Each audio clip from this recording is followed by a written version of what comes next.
আমার বাবা যখন আমাদের দুই ভাই বোনের সামনেই নতুন এক মহিলাকে বিয়ে করে আনলেন, সেদিন আমি একটা কথাও বলিনি, একটুও কাঁদিনি, চিৎকার করিনি, কিচ্ছু না। ছোট ভাইটা অনেক ছোট, কিছু বোঝে না তেমন। বাড়িতে নতুন মানুষ দেখে গগন বিদারী কান্নাকাটি করে। ফলস্বরূপ নতুন একজন মহিলাকে দেখেও চিৎকার করে কাঁদতে থাকে। বাবা সেদিকে একটু তাকালেন, কিছু বললেন না তেমন, শুধু দাদিকে ইশারা করলেন রনিকে ভিতরের ঘরে নিয়ে যেতে। নতুন বইয়ের সামনে কোনো সিন ক্রিয়েট তিনি চান না। অন্যদিন হলে রনির কান্নার জন্য বাবা আমাকে চড় মেরে বসতেন, ও কেন কাঁদছে। দাদি খুব ভয় পান তার ছেলেকে। কোনো কথা না বলে রনিকে ভিতরে নিয়ে গেলেন তিনি। আমি দরজার কোণে ঠায় দাঁড়িয়ে থাকলাম। বাবা ভ্রু কুঁচকে আমার দিকে তাকিয়ে বলল, এভাবে খুঁটির মতো দাঁড়িয়ে আছো কেন?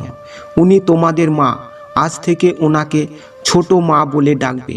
এখন যাও, ওনাকে সালাম করো। আমি অবাক হয়ে বাবার দিকে তাকালাম। মাত্র 4 মাসও হয়নি আমার মা আমাদের ছেড়ে চলে গেছেন। দিনের পর দিন বাবার অবহেলার জন্য একটা মানুষ মৃত্যুর কোলে ঢলে পড়েছিলেন। এই কয়দিনের মধ্যে আবার বিয়ে করে এসে তাকেই কিনা মা বলে ডাকতে বলছেন আমাকে। আমাকে চুপ করে থাকতে দেখে বাবা এবার একটু রেগে যান। তার চোয়াল শক্ত হয়ে ওঠে। আমি বুঝতে পারি বাবার রাগ উঠছে। রাগ বেশি উঠলে তার পরিণাম কি হতে পারে তাও আমার ভালোই জানা আছে। তিনি আমাকে বিভিন্ন শাস্তি দিতে পছন্দ করেন। সারা রাত আমাকে অন্ধকারে বাথরুমে আটকে রাখা রেকর্ডও তার আছে। আগে মা বাঁচাতো, নিজে মার খেয়ে আমাকে বাঁচাতো। মা চলে যাওয়ার পর থেকে কেউ বাঁচাতে আসে না আমাকে। রনি ছোট, দাদি তো জমের মতো ভয় পান তার ছেলেকে। বাড়ির কাজের লোকগুলো তো বাবার ছায়াও মারায় না। কেউ আর বাঁচানোর থাকে না আমাকে শাস্তির হাত থেকে। আমি জানি আজকের এই ঘটনার জন্য আবার বাবার রসানলে পড়তে হবে আমাকে, কিন্তু যাই হয়ে যাক, আমাকে যাই শাস্তি দিক না কেন, আমি আমার মায়ের জায়গায় অন্য কাউকে মেনে নিতে পারবো না। ছোট মা ডাকা দূরে থাক, ওনার সাথে কখনো কথা বলতে যাওয়ার ইচ্ছা নেই আমার। কি হলো, কি কথা কানে যাচ্ছে না? তুমি জানো না এক কথা বারবার বলতে আমার ভালো লাগে না। বাবার চিৎকারে আমি একটু কেঁপে উঠলাম। একটু ভয়ও করছে। নতুন একজন মহিলার সামনে কি তিনি আমার গায়ে হাত তুলবেন? আমি শক্ত হয়ে দাঁড়িয়ে আছি, এক পাও নড়লাম না। আচ্ছা থাক না, ছোট মানুষ, আস্তে আস্তে ঠিক হয়ে যাবে। আপনি জোর করবেন না এভাবে প্লিজ। আমি মাথা নিচু করে দাঁড়িয়েছিলাম। হঠাৎ মিষ্টি একটা গলার স্বর শুনে চমকে উঠে তাকালাম উপরের দিকে। বাবার নতুন বউ আমার হয়ে কথা বলছে, কিন্তু উনি তো আমার সৎ মা। আমি জানি সৎ মায়েরা কখনো ভালো হয় না। আমাদের স্কুলে একটা মেয়ে পড়ে, ওর আসল মা মারা যাওয়ার পর ওর বাবাও একটা বিয়ে করে আনে। ওর সৎ মা ওকে খুব মারে, ঠিকমতো খেতে দেয় না, যদিও ওর বাবা খুব ভালো।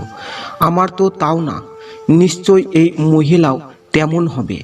আজ প্রথম দিন দেখে একটু ভালো সাজছে হয়তো। আমি মুচকি হাসলাম ওনার দিকে তাকিয়ে। করুণা করছে আমাকে। দেখো রুনা, আমার মেয়েকে আমি এইভাবেই শাসন করি।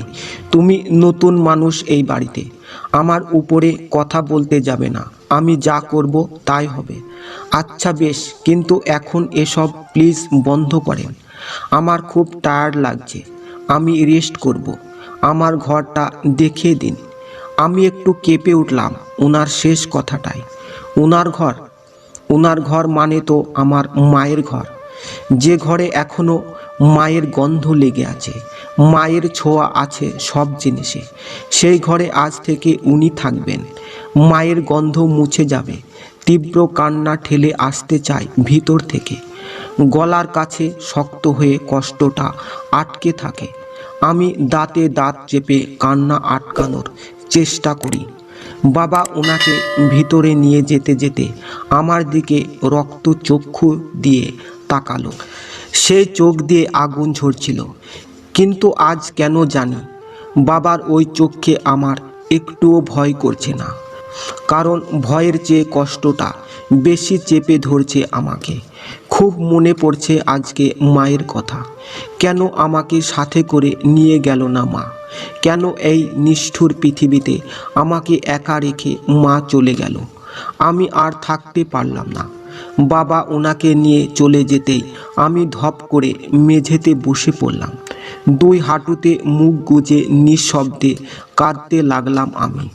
এই বাড়িতে যে শব্দ করে কাঁদাও নিষেধ। প্রতিটা নিঃশ্বাস এই বাড়িতে বাবার অনুমতি নিয়ে ফেলতে হয়। একটা ধরা বাঁধা ছকের মধ্যে আমাদের জীবন আটকানো। সকালে আমি স্কুলে যাওয়ার জন্য তৈরি হচ্ছিলাম, যদিও আজ স্কুলে যাওয়ার একদম ইচ্ছে নেই। বাসার এই পরিস্থিতি রনিকে রেখে একটুও যেতে ইচ্ছে করছে না।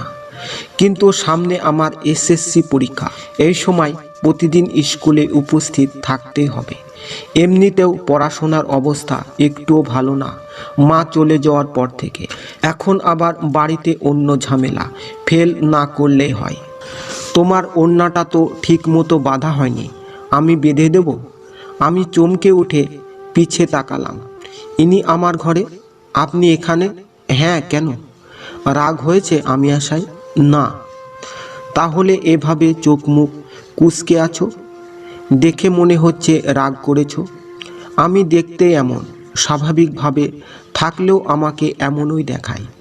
বলা শেষ করতে না করতেই দেখি ভদ্র মহিলা হাসতে হাসতে গড়িয়ে পড়ছেন। চোখে পানি চলে এসেছে তার হাসতে হাসতে। কি এমন বললাম এত হাসির?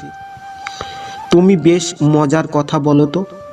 আমি উত্তর দিলাম, না, এমনিতেই দেরি হয়ে যাচ্ছে, এর মধ্যে ওনার এত কথা শোনার সময় নেই আমার। তুমি বেশ সুন্দর দেখতে, একদম তোমার বাবার মতো। আমি একটু টিটকারি সূচক হাসলাম। মোটেই না, আমি আমার মায়ের মতো দেখতে। আমার মা খুব সুন্দরী ছিলেন। তাই বুঝি? আমার চেয়েও সুন্দরী? এবার তো আর ভালো লাগছে না। উনি কি আমার মায়ের সাথে নিজেকে তুলনা করা শুরু করে দিয়েছেন? আসতে না আসতেই ঘর সংসার সব দখলের চিন্তা। আমি আবার পিছন ঘুরে ওনার দিকে তাকালাম। ওনার চোখে চোখ রেখে তাকালাম। গলার স্বর যথাসম্ভব ঠান্ডা রেখে বললাম, জি। আপনি সৌন্দর্যে আমার মায়ের ধারের কাছেও নন। আপনার মতলব কি আমি বুঝি না ভেবেছেন? কেন একজন বিপত্তিক পুরুষ যার ছেলে মেয়ে আছে তাকে বিয়ে করেছেন এত কম বয়সে? বুঝি না আমি? মহিলা অবাক হয়ে আমার দিকে তাকালেন, যদিও তার চোখে বিস্ময়ের সাথে কৌতুকও আছে, ঠোঁটে মিটিমিটি হাসি। উনিও আমার মতোই ঠান্ডা স্বরে বললেন, কেন করেছি? আমি কিছু বলতে যাব তার আগেই দাদি এসে দরজার সামনে দাঁড়ান। তার চোখে মুখে ভীতি। নীরা, তুই এখনো যাসনি? আর বোমা, তুমি এখানে কি করছো? আমি ভদ্র মহিলার দিক থেকে চোখ নামিয়ে বললাম, এখনই বের হব দাদি, তুমি রনিকে দেখে রেখো।